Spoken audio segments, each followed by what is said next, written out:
Welcome into the December 21st episode of the Locked On Leafs podcast. I'm Mike DiStefano with Dave Morassutti. Leafs with an important December win over the Tampa Bay Lightning last night. We'll recap that game. They got hit with the injury bug, Dave. So we'll tell you who that is, how long they'll be out, and then we got to get into this try-hard official trying to, you know, make a name for. I don't know what was going on there with him and Michael Bunting at the end of the first period, but we'll get into that as well. So all that more coming up on today's edition of Locked On Leafs. You're Locked On Maple Leafs, your daily podcast on the Toronto Maple Leafs, part of the Locked On Podcast Network. Your team every day.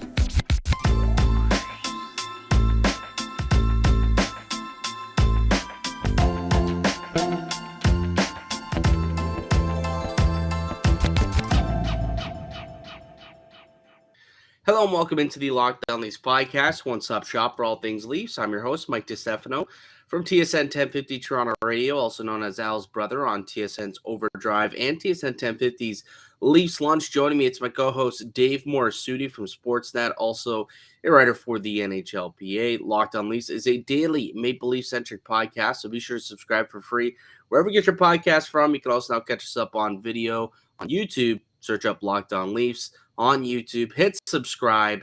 We've got new content coming out to you guys every single day, Monday through Friday. It's all Leafs all the time. So if you're a part of Leafs Nation, got to be part of the Locked On Leafs family. All right, Dave, let's get into last night's game. Big time dub, 4-1 over the Tampa Bay Lightning. Really slapped them around through the first couple of periods, too. Yeah, I'm surprised it wasn't more than a 2-0 lead after the first few periods. It's the perfect game plan to go against the Tampa Bay Lightning. It was not what I was expecting. I thought this was going to be a close game, but this was not a close game by any stretch. No, I mean, literally, the first couple of periods, this could have been, you're right, like a 4-5-0 game. But Andre Vasilevsky stood on his head, was very classic Vasilevskian of himself, kept them in the game, and they eventually did chip away at that lead. They did score a goal in the third period. They started to push back in that third period, but they were just kind of, the Maple Leafs just actually played really well. Like, honestly, there was a very complete performance the first 45 minutes or so before Tampa started to really get going.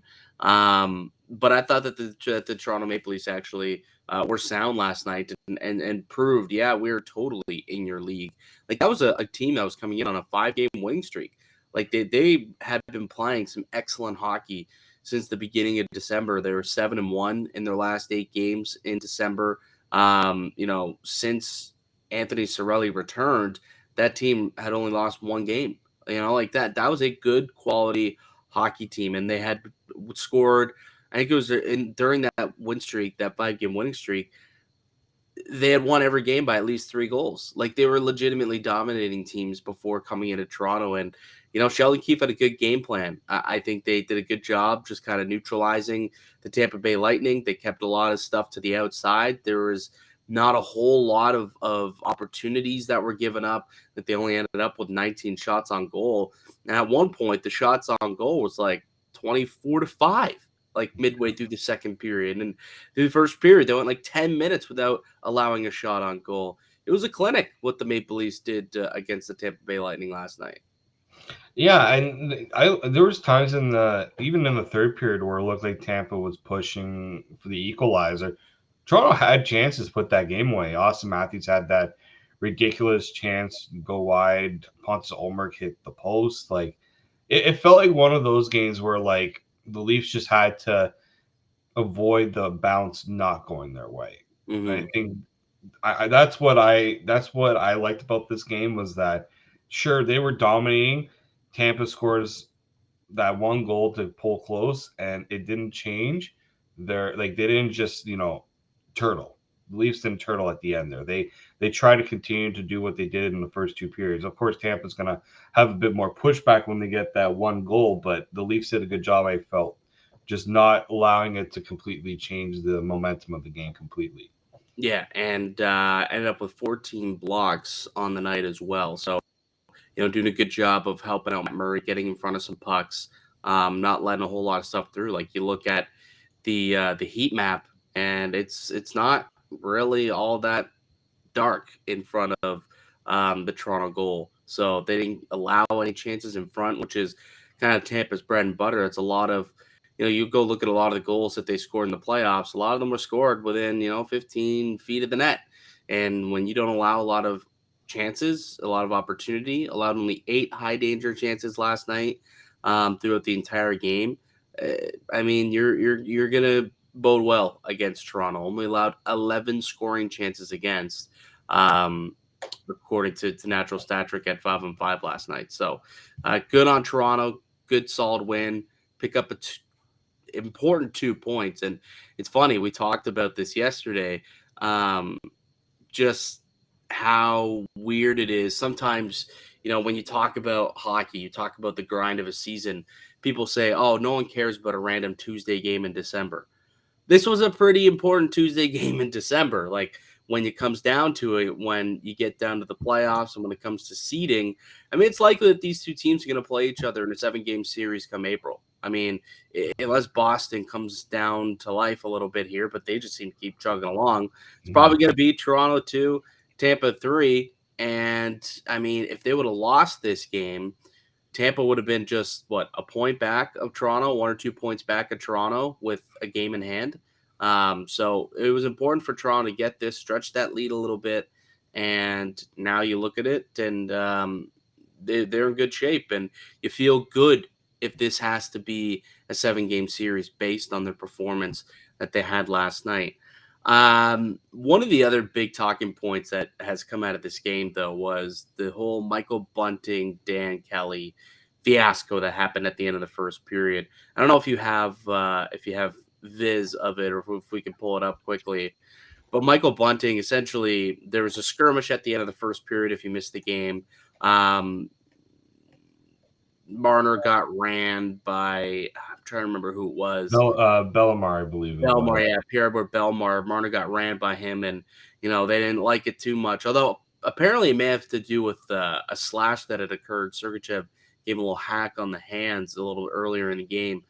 Either way, there was an altercation, and the official, Dan Kelly, was like, no, not having this. Everybody get to your benches. The period's over. Go down the tunnel. Get out of here. And he literally is manhandling Michael Bunting and pushing him towards the tunnel. The problem is, it looks like he almost got his skate caught. Like, you can look at here if you're watching on YouTube. He's just pushing the guy. And it's like, dude, there's a little lip there that if he catches his skate, he can definitely fall back and hit his head, and who knows what happened to you. That's just you can't do that, man. I mean, that's just kind of abuse of power right there. He's giving him some pretty monstrous shoves there. This reminds me of a referee during Thursday night rock hockey, just getting rid of the one guy that he believes should just be out of the game because he's being mouthy to the ref and maybe causing a little bit of trouble. That's why Bunting was singled out, because Bunting was and rightfully not happy about the two-handed slash by Sergachev, and he's giving it to the ref. But yeah, I've never seen a ref grab a player with both hands in a fight instance and shove him out a gate, out the door. I've never seen that before. And the reason why is because the refs are not supposed to do that. Right. That's not I understand sometimes the refs have to try to avoid a situation from escalating, but I don't think Michael Bunting was the only one escalating the situation. So why isn't the ref doing that with any of the other players? It was just such a bizarre situation that it showed a lack of professionalism.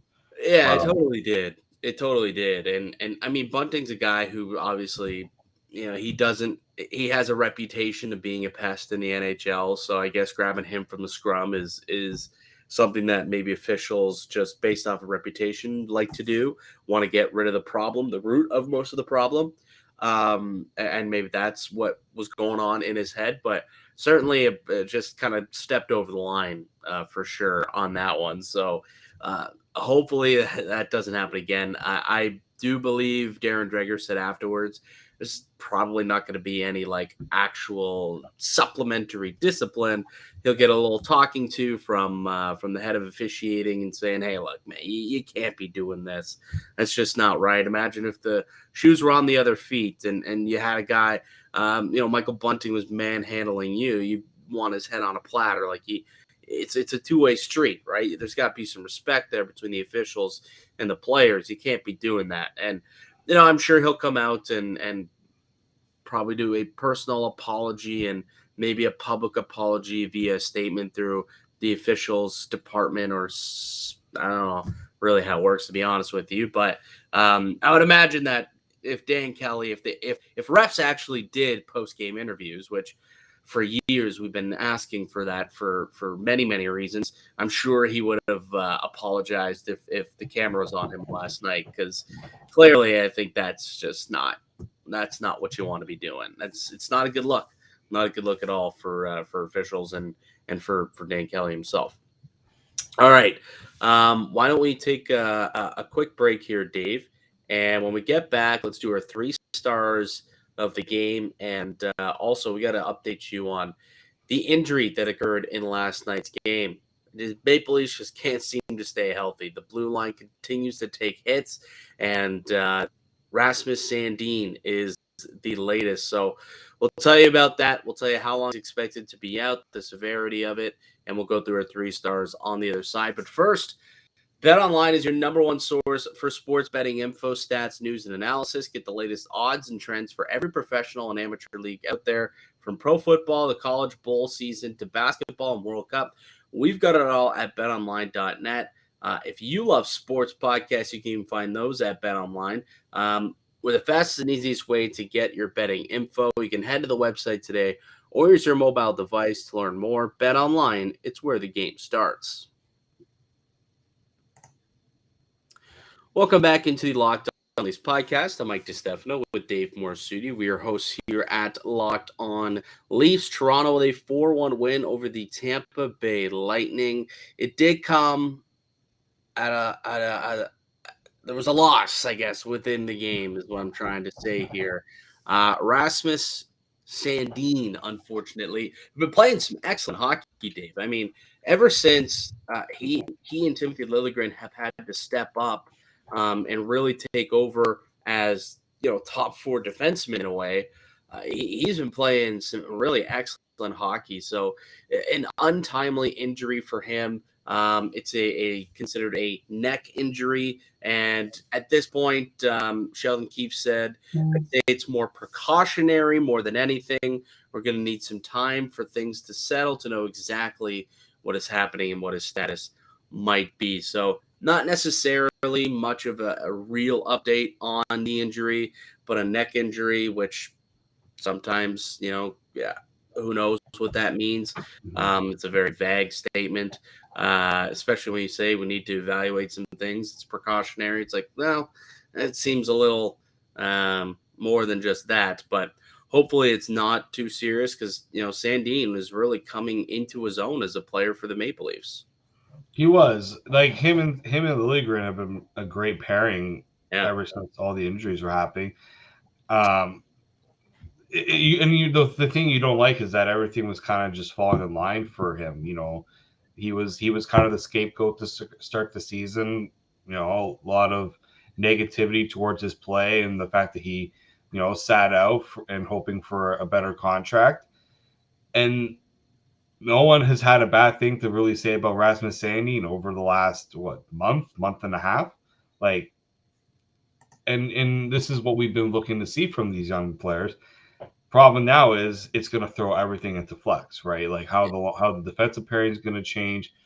Who's the one that's like? I mean, I would assume it's going to be Jordy Ben that likely draws back in with Sandin if Sandin were to miss time. Who knows? Sandin, they might find that it was just a stinger and he's okay. Like, we don't know for sure, but yeah, it couldn't have happened at a worse time, just because the Leafs are not exactly flush with depth right now to replace Rasmus Sandin and what he's been doing.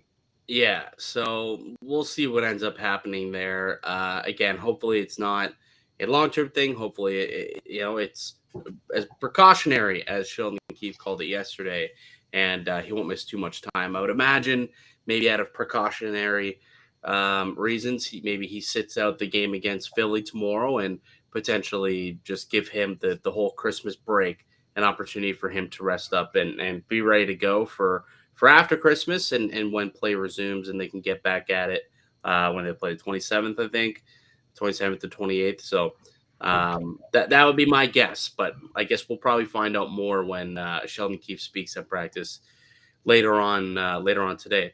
All right, Dave. As we do before every single after every single win, we got our 3 stars of the game. So why don't we get to them? I'll start with your third star from tonight's 4-1 Toronto Maple Leafs victory over the Tampa Bay Lightning. I'm gonna go with Michael Bunting.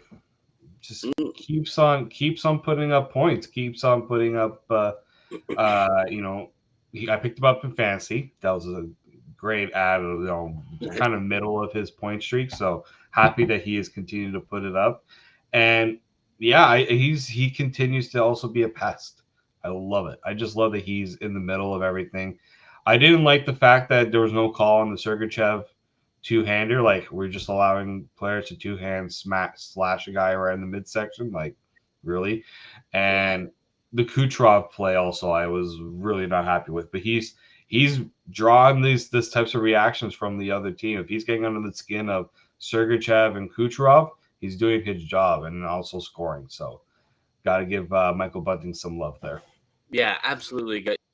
I mean, you got to give him love. Like it's just the way that dude was playing is exceptional. He'll probably come up a little bit later in my 3 stars as a little bit of a foreshadowing. My third star, though, I want to give it to the blue line. Like I think that they were played really well last night. I saw even Connor Timmins, who, we had a lot of question marks on what Connor Timmins could be and how he's going to be able to fit into this lineup. Is he going to get into this lineup? For a while, he was sitting there withering away for the first kind of week and a half or so when he got traded here. But he's been in there and he's playing great. I think he's got 6 assists his last 7 games. Did he pick up a point last night? He picked up a point last night. I'm just going to check right now quickly. No, didn't pick up a point, but still 6 assists his last 7 games is pretty impressive. Ended up registering a hit, couple shots on goal. But just the blue line as a whole, having to step up after Rasmus Sandin's injury and still not really giving up a whole lot. Like, things broke down a little bit in the third period, and Matt Murray had to start making some saves there. But the first couple periods, there was nothing. I mean, legitimately in that first, they gave up nothing. And I think there was just a really good defensive effort from blue liners, boxing guys out, didn't allow a whole lot in front. They allowed Matt Murray to see the random fluff shots that made it through. So I thought the blue line actually played really, really well. And they did a good job also.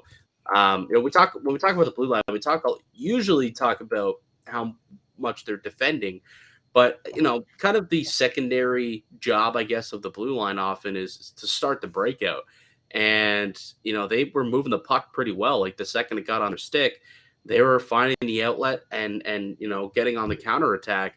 And that's a big reason why Toronto was pretty dominant through the first couple of periods. Their transition game was solid, and a lot of that stemmed from the blue line being able to get the pucks up to the forward. Connectivity is the word that Sheldon Keefe likes to use, being connected all the way through from the defensive zone to the neutral zone into the offensive zone. And that kind of starts most of the time with the blue line and them getting the pucks up to the forward. So I thought they did a pretty exceptional job of that last night, considering it was something that they didn't do too well in New York and against Washington. So getting back to that, detailed tape to tape passes, smart plays, smart chips off the glass at times. I thought that they were excellent last night. So I wanted to give the blue line some love. Your second star, Dave. I'm going to go with William Nylander. Yeah. Just absolutely beasting it last night. He outshot the Tampa Bay Lightning in the first period. That was insane. 5-4. Willie outshot the Tampa Bay Lightning. You know who took the William Nylander shot props in his parlay? This guy. Attaboy. First Attaboy. period. I don't think it's been a while since I've had a leg of my parlay not hit just in the first part of the first period. Like on shots alone. I'm talking about like shot props. Like and his shot prop, like the shot prop totals of William Nylander has been so low all year. Like that's been a gimme. It's been 2.5 for most of the season. I think it's gonna start to get because there's not much value in that bet. You're betting 2.5, and it's usually at like 160-ish. So I'm guessing it's gonna creep up to like 3.5 and reset closer to even money to try and entice you to make that wager. But yeah, William Nylander was all over the place last night. And what I love about Willie's game right now is like his hunger on the forecheck. I feel like he's forechecking way better, way more, way stronger. I can't. The word I'm looking for is escaping me right now, but he really does look terrific out there, and it's leading to so much success for him and that line, like Bunting, Matthews, and Nylander. Like, I mean, all three of those guys are playing some excellent hockey right now. It's funny when Marner was doing his thing, it was the Marner and Tavares line that was leading the charge, and all of a sudden now it's back up to Matthews, Nylander, and Bunting, who are finding some excellent chemistry. So yeah, absolutely, William Nylander deserves some love, and Matthews deserves some love too, who was my second star of the game. Scored a big goal, and he was all over the place. He was buzzing. That was a night where I looked and I said to myself, Matthews is going to get a couple of goals here. It's not going to stop at one. He's going to get a couple. He didn't. He almost did. He had a couple. Should have had two. Should have probably had three realistically. But Vasilevsky doing Vasilevsky things and just getting like a piece of knob of his stick on it, or Matthews just putting it wide, or there was a couple of opportunities that he had there to put the puck in the back of the net. But he was just great last night. Like and he was kind of buzzing all around the ice. So I thought that he was good. Ended up with 6 shots on goal. Played almost 21.5 minutes, which I believe, if I'm not mistaken, led all forwards. Yes, it did. Led all forwards in ice time. How often that happens with Matthews now? Like with Marner Marner is usually the top dog when it comes to minutes by forwards. And I think that just goes to show how good of how good that top line is playing, that now they're getting those minutes consistently, right? With Matthews and Nylander both going over 20 minutes, and Mitch Marner only playing 17:42. It was a pretty healthy game in terms of there wasn't a whole lot of penalties they had taken, so he didn't have to spend a lot of time killing penalties on the PK, which typically will give him a couple extra minutes a game. So I guess that could be a reason for it. But either way, Austin Matthews, I thought, had a terrific game. Your first star, Dave. Well, it was Austin Matthews. So that's here's the thing with Austin Matthews. Remember when we were talking about Austin Matthews has gone off to a very slow start to the season. Yeah.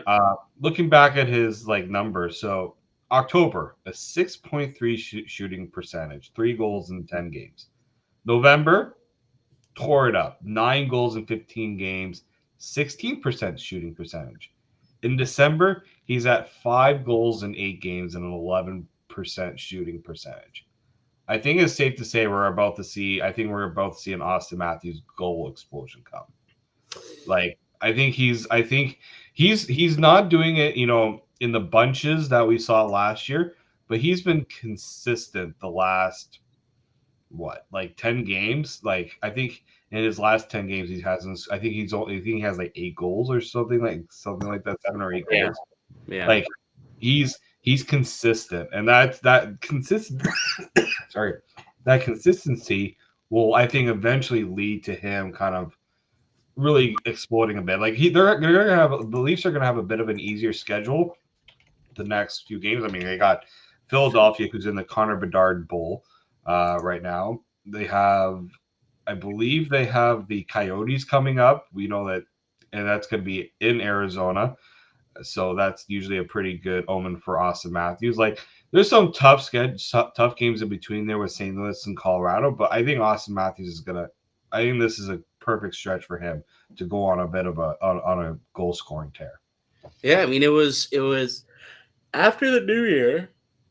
Oh, sorry. It was after the new year when that top line really got going, right? Like Matthews and Marner and Bunting. And it was from, what's the date? January 15th onward, I believe, is when Mitch Marner was the number one scorer in hockey from that point onward in the season. And Austin Matthews wasn't far behind him, just a couple of points behind him. So, and that's really when his goals started to come as well in late December, January, February, right kind of at the beginning of that 50 and 50 run. So I think that Austin Matthews, I agree with you. I think we're really about to see some goals come, and he's starting to look like his old self, which is such a positive sign for Toronto. I mean, Matthews, does he deserve first star? Probably, but I gotta give it to Michael Bunting, his teammate, because that guy was what Bunting needs to be for this team to have its most success last night. Scored a great goal, opened the scoring with a beautiful shot placed right in the top corner. Nice setup as well by Willie, obviously.